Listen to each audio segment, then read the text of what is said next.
এখন এখন আর নয়, এখন নয়। স্যার यहाँ है এইটা যে লক ছিল না, এটা খোলা ছিল, ওই সাইডেরটা লক ছিল। না, অ্যাকচুয়ালি নিচ থেকে পাওয়ারটা এসে এই লাইনে ঢুকেছে। এই ঘরটার মধ্যে ওরা 4-5টা স্টিচিং মেশিন ইউজ করতো তৈরি করে। তো এই যে পয়েন্টগুলো করা আছে, ওই যে সুইচ বোর্ড, ওখানে ম্যাক্সিমাম 7 সার্কিটে 800 ওয়াটের বেশি লোড দেওয়াই যায় না, ওখানে অনেক বেশি লোড দেওয়া রয়েছে। আর তাছাড়া যা তারগুলো ইউজ করা হয়েছে সব 0.75 তার, মানে একদম সরু সরু তার। ওই তারগুলো যে কোনো সময় ইয়ে হয়ে যায়, ওভারলোড হয়ে গিয়ে বার্ন হতে পারে। মানে এরকম বিভিন্ন কারণে হতে পারে। আর যে 1.5 এমনিতে তার দেওয়াই উচিত।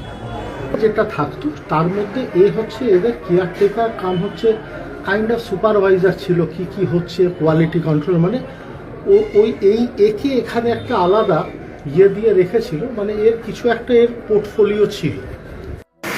মানে এটা তো নিজের তাদের দোষ নয়, এটা কোনো অন্য কারোর দোষে কেউ ভুগবে, এটা তো হতে পারে না। তো আপনি এটা তোমাকে দেখে নেবেন, you gave down my number, আর পেশেন্ট কেমন থাকে আমাদেরকে জানাবেন। ঠিক আছে, আজকে যেখানে ঘটনাটি ঘটেছে এটা একটি লেদার পার্সেল ফ্যাক্টরি, তার তো কোনো ট্রেড লাইসেন্স নেই, তার কোনো বাড়ির এনওসি নেই, ফায়ার লাইসেন্স নেই। তো বারবার আমরা এই ঘটনা দেখছি, অবাক হওয়ার তো কিছু নেই। আগের সরকারে আপনাকে টেবিলের তলায় কয়েক হাজার টাকা, কয়েক লাখ টাকা দিতে হবে, সব কাজ হয়ে যেত। মাঝখান থেকে লোকগুলো মরছে। বারবার আগুন হলেই আগে সরকার বলতো ফায়ার অডিট হবে, তারপর সব ঠিক হবে, তারপরেও একের পর এক ঘটনা ঘটেছে। কত কি অডিট হয়েছে, কত কি ব্যবস্থা হয়েছে আপনিও জানেন, আমিও জানি। আমরা আগে কি ঘটেছে আমি আর দেখতেও যাবো। আমি আমার ডিপার্টমেন্টকে বলে দিয়েছি, যে building without NOC, fire licence নেই বা সরকারি নিয়ম মেনে করা হয়নি, নোটিশ পাঠান। দর্শক, আজকে কলকাতার তপসিয়াতে একটা অগ্নিকাণ্ড ঘটে, 2 জন মারা গেছেন এবং আরও 3 জন জখম, মারাত্মক শুনছিলাম। তপসিয়া জিজে খান রোড, দেখতে পাচ্ছেন এলাকার চেহারা। আমি ওই এলাকা খুব ভালো করে চিনি, যেহেতু আমি ওখানে থাকতাম। আমি মানে কলকাতায় যে পড়তে গিয়েছিলাম, এখানে উচ্চ মাধ্যমিক দিয়ে আমি এই তপসিয়া এলাকায় থাকতাম অনেক দিন। আমার অনেকটা সময় কেটেছে ওখানে থেকে পড়াশোনা করতাম। আমাদের গ্রামের একজনের কারখানা ছিল, ওই থাকতাম, কষ্ট করেই থাকতাম। তো ওখানে আমি সব চিনি, অলিগলি চিনি বলতে পারেন। আমি দেখেছি ওখানে বাড়িগুলো কীভাবে তৈরি হয়েছে এবং বাড়িগুলোর কি অবস্থা, যৌতুকগৃহ, আর ওই বসতি এলাকার মধ্যেই চামড়ার কারখানা, ব্যাগের কারখানা, এইসব। আমার আরও একটা অগ্নিকাণ্ড ওই জিজে খান রোডের ওখানে মনে পড়ে যাচ্ছে। তখন আমি একটি হাউসে কাজ করছিলাম, খবর এখনে, সেখানে তো একসঙ্গে 10-12 জন মারা গেছিলেন। এখানে মাঝে মধ্যেই আগুন লাগে, বসতির মধ্যেই কারবার, চামড়ার কারবার, ব্যাগের কারবার আছে, আগুন লাগে, মানুষ মারা যান। যখন ঘটনা ঘটে তখন অনেক কিছু বলা হয়, তারপর আবার জেকে সেই অবস্থা, মানে ফায়ার লাইসেন্স ছিল না, এই ছিল না, সেই ছিল না, অনেক কথা শোনা যায়। তো আবার জেকে সেই আবার এক অগ্নিকাণ্ড ঘটে। তো এটা চলেই ওখানে। তো এবারে ঘটেছে। তো ঘটার পরে নতুন যিনি মন্ত্রী হয়েছেন, অগ্নিমিত্রা পল, পুর ও নগর উন্নয়ন মন্ত্রী, উনি ওখানে পৌঁছান, খতিয়ে দেখেন। নিশ্চয়ই মারাত্মক অভিজ্ঞতা হয়েছে, বুঝতেই পারছেন। এইরকম একটা এলাকা, ওই যে ছোট্ট জায়গা, তারের মানে যে ওয়্যারিং যেটা, সেটা ঠিকঠাক ছিল না, শর্ট সার্কিট ইত্যাদি, মাঝে মধ্যেই শর্ট সার্কিট ওখানে হয়। উনি খুব বুঝেছেন। আমি চেষ্টা করছিলাম ওনাকে ফোনে ধরার, অনেক রাত হয়ে গেছে বলে পাইনি। আমার ডিরেক্টলি ওনার সঙ্গে এই তপসিয়া তিলজলা এলাকার অভিজ্ঞতা জানার খুব ইচ্ছে ছিল। তো আমি জানি, মানে ওনার অভিজ্ঞতাটা জানতে চাইছিলাম, পরে আবার কথা হবে হয়তো। তো বিষয়টা যেটা হচ্ছে যে এরকম ঘটনা ঘটেছে, উনি হাসপাতালেও গেছিলেন দেখতে, এখান থেকে করে পেশেন্টদের খোঁজ খবর নিয়ে এসছেন। আর যেটা বলে এসছেন যে নিয়ম মেনে না কাজ করলে, আগে যা হয়ে গেছে, এখন যদি নিয়ম মেনে কাজ না করা হয় তাহলে কিন্তু সব অ্যাকশন হয়ে যাবে। অ্যাকশান হয়ে যাবে, টাকা পয়সা দিলে সব কিছু অনুমতি পাওয়া যাবে, অবৈধ থাকা সত্ত্বেও এসব কিন্তু হবে না, এটা উনি ওখানে বলে দিয়ে এসছেন। তো দর্শক, এই হচ্ছে ব্যাপার। ফের একটা অগ্নিকাণ্ড ঘটলো নতুন সরকারের আমলে। এখনও দমকল মন্ত্রী ঠিক হয়নি, তার আগেই মানে আগুন লেগে গেছে। ওদিকে প্রাক্তন দমকল মন্ত্রী তো জেলে চলে গেছেন। আমি দর্শক এই ঘটনার সঙ্গে দুটো কথা বলতে চাই। এটা তো একটা ইনসিডেন্ট, আমি এতে দুটো বিষয় আমি বলতে চাই। প্রথমত, আমি একটা খবর ওখান থেকে নিচ্ছিলাম যে তপসিয়ার পরিবেশ কতটা পাল্টেছে। তপসিয়ার পরিবেশ পাল্টা, যারা সাংবাদিক ওখানে গেছিলেন তাদের কাছ থেকে খবর নিচ্ছিলাম যে তপসিয়ার পরিবেশ কেমন। মানে একটা সময়ে তপসিয়াতে এরকম অগ্নিকাণ্ড এরকম কিছু ঘটলে না, মিডিয়া যে কাজ করবে সেটাও ঠিক করে কাজ করতে পারতো না, পুলিশ যে ঢুকবে সেটাও ঢুকতে পারতো না। এত দাদাগিরি ওখানে থাকে, সব বড় বড় সব দাদা বেরিয়ে যেতেন, লিডার, টিএমসি লিডার।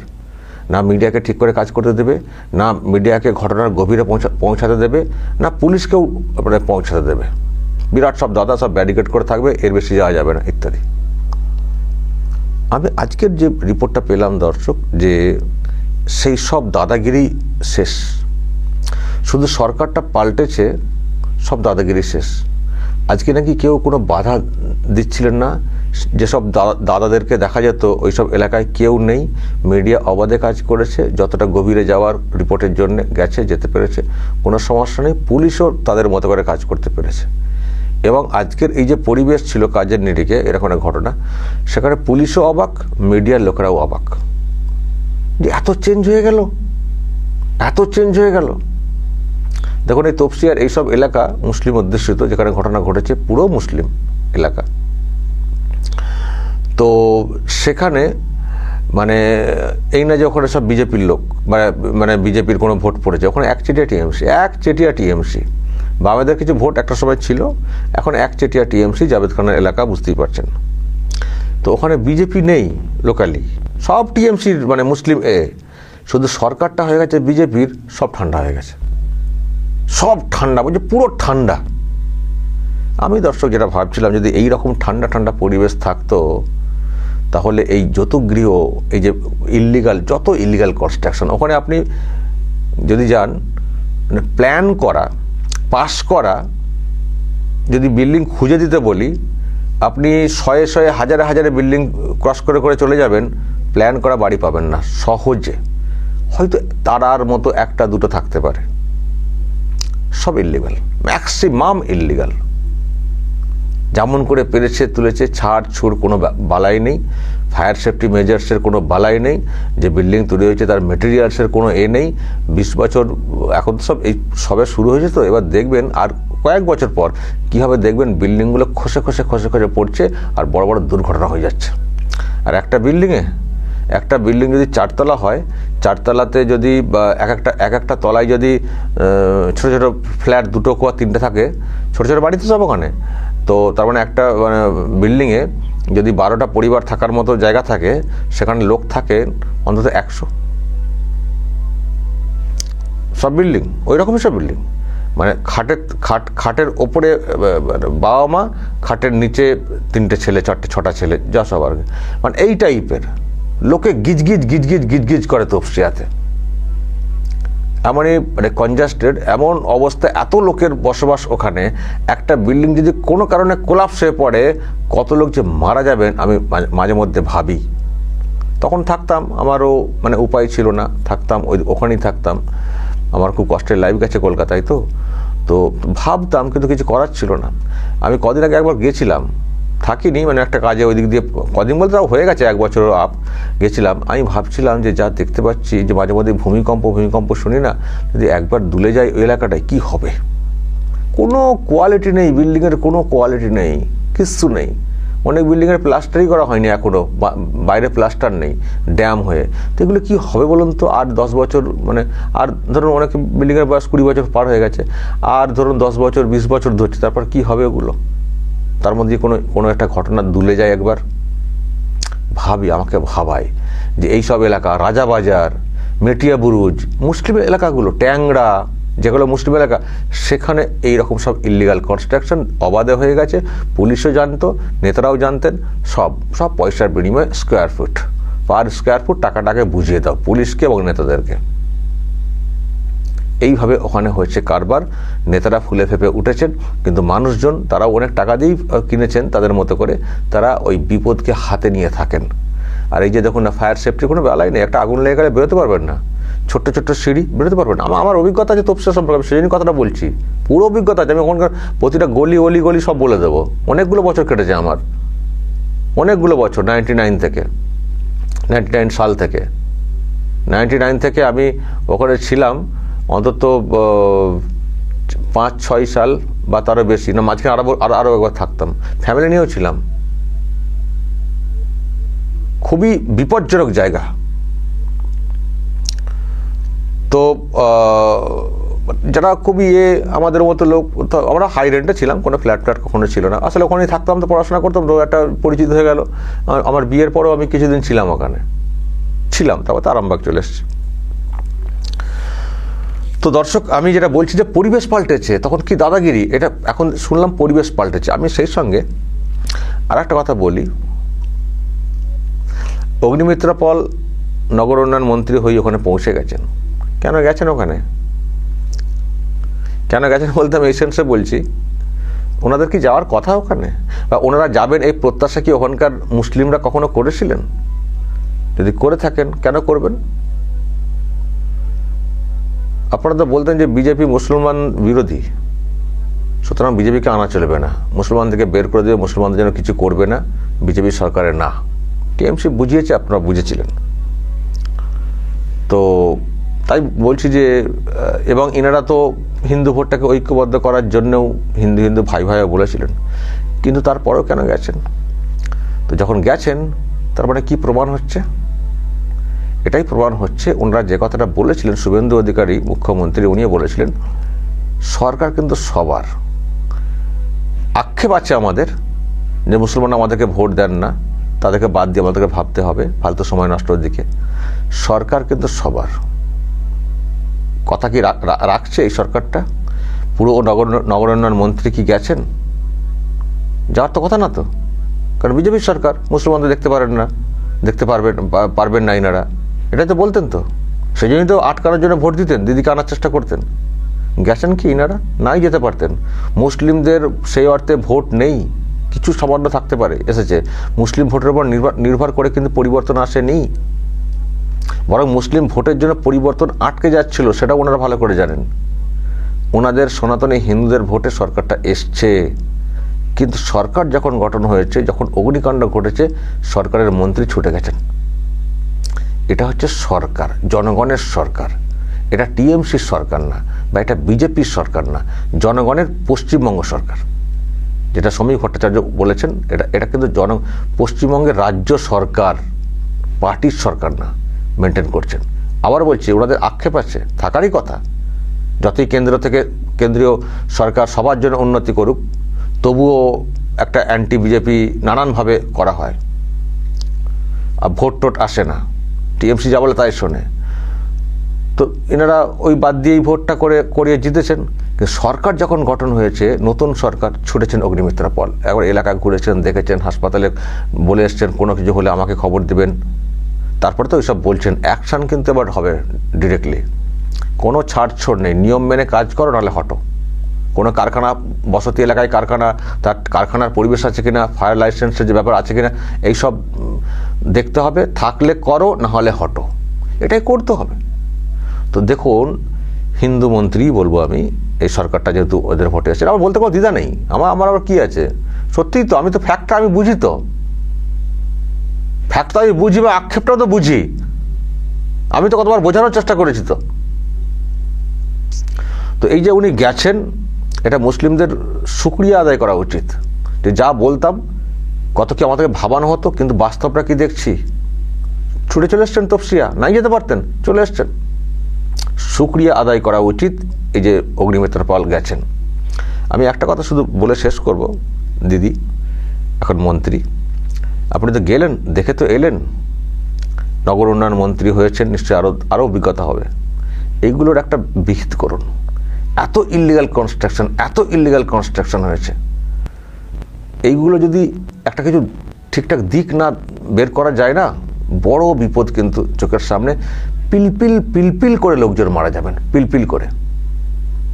খুব টাফ কাজ আমি জানি, সবাই ফ্ল্যাটে আছেন, কাকে সরাবেন, ভাঙতে গেলেও তো লোকগুলো কোথায়, একটা বিল্ডিংয়ে বললাম না 60, 70, 80, 100 জন পিলপিল করছেন, তপসে যাবেন, ছোট রাস্তা, হাঁটবার জায়গা পাবেন না। আর নোংরার তো কোনো শেষ নেই। তো সুতরাং কিছু করুন, এই পিছিয়ে পড়া শ্রেণী আরও যাতে পিছিয়ে থাকে সেই চেষ্টা তো টিএমসি করেছিল। কিছু করুন, এইগুলো নিয়ে আলাদা প্ল্যান করুন। আর অনেক প্রশ্ন রয়েছে, গুলশন কলোনি ইত্যাদিতে ইল্লিগাল লোকজনের বসবাসও অনেক সময় বলা হয়ে থাকে, সেগুলো যা করার করুন, কিন্তু শহরটাকে একটু ভালো করে তৈরি করুন। আপনারা বলেছেন, একটু দেখুন। এই অবুঝ লোকেরা একটা সময় বুঝবে, আরও বুঝবে যে আমাদেরকে কে ভুল বুঝিয়ে কীভাবে বেল ভেঙে খাচ্ছিল, আর নতুন সরকার কি ভাবছে, কি প্ল্যানিং করে এগোতে চাইছে, নিশ্চয়ই বুঝবে। বোঝা উচিত যে এত কিছুর পরেও নতুন সরকারের মন্ত্রী ছুটেছেন। তো যাই হোক, আপনি একটু দেখুন যদি এই পিছিয়ে পড়া মানসিকতার লোকজনেরা যদি একটু আপগ্রেডেড হতে পারেন, যদি নিজেদের ভালোটা। প্রিয় দর্শক, আসসালামু আলাইকুম। এতক্ষণ আপনারা দেখলেন পশ্চিমবঙ্গ থেকে একটি আপডেট নিউজ। পশ্চিমবঙ্গের শুভেন্দু অধিকারী সে ক্ষমতায় বসেছেন এবং ক্ষমতায় বসার পরেই তার নামে একটি গুঞ্জন উঠেছে যে সে মুসলিমদেরকে নির্যাতন নিপীড়ন করে। এখন সেই কথাগুলি কতটা সত্যতা আছে সেটি অবশ্যই আমরা জানার চেষ্টা করব। যদি শুভেন্দু অধিকারী পশ্চিমবঙ্গের মানুষ এবং মুসলিম জনগণের উপর কোনো প্রকার নির্যাতন নিপীড়ন চালান, সেটি বাংলাদেশের মানুষ ছাড় দেবে না এবং বাংলাদেশের মানুষ সেটিকে প্রতিবাদ করেছেন। এখন কথা হচ্ছে, আমরা আজকের এই ভিডিওতে দেখলাম যে একজন মহিলা অফিসার সে যখনই শুনতে পেয়েছেন যে একজন মুসলিম বাড়িতে আগুন লেগেছে, সে কিন্তু সেখানে দৌড়ে গিয়েছে এবং সেখানে গিয়ে তাদের পাশে দাঁড়িয়েছে। এরপরেও কি বলবেন যে শুভেন্দু অধিকারী মুসলিমদেরকে নির্যাতন করে? এরপরে কি করে বলবেন যে শুভেন্দু অধিকারী মুসলিমদের উপর নির্যাতন করে? শুভেন্দু অধিকারী যে মুসলিমদের উপর নির্যাতন করে না, তার একটি উদাহরণ হচ্ছে এই যে আজকের পুলিশ অফিসার যে মহিলা, উনি বিপদে পড়েছে মানুষ সেই বাসায় কিন্তু দৌড়ে গিয়েছেন। প্রিয় দর্শক, আপনার কাছে কি মনে হয় যে বাংলাদেশ থেকে মানুষ, যে আলেম সমাজ, এমনকি ডক্টর মিজানুর রহমান আজহারির মতো বড় বড় আলেম, ডক্টর মিজানুর রহমান আজহারি, এনায়েতুল্লাহ আব্বাসী, ইলিয়াসুর রহমান জিহেদি, এদের মতো আলেম ওলামারাও এই ইন্ডিয়াকে আসলে রীতিমতো হুঁশিয়ারি করতেছেন, হুমকি দিচ্ছেন যে ইন্ডিয়া যে কোনো টাইম আমরা দখল করে নেব যদি মুসলিমদের উপর নির্যাতন নিপীড়ন করো। এখন কথা হচ্ছে, মুসলিমদের উপর নির্যাতন নিপীড়নের একটি প্রমাণ তো এখন পর্যন্ত পাওয়া যায়নি। যেখানে হিন্দুদের তো বাড়ি ভাঙচুর করা হয়েছে, হিন্দুদের, এটা তো রাজনৈতিকভাবে, এটি তো মুসলিম হিন্দু দেখে করা হচ্ছে না। টিএমসির বেশিরভাগ সদস্য মুসলিম ছিল, তো বিজেপি কি হামলা শুধু মুসলিমদের উপর করেছে, হিন্দু টিএমসির উপর করে নাই?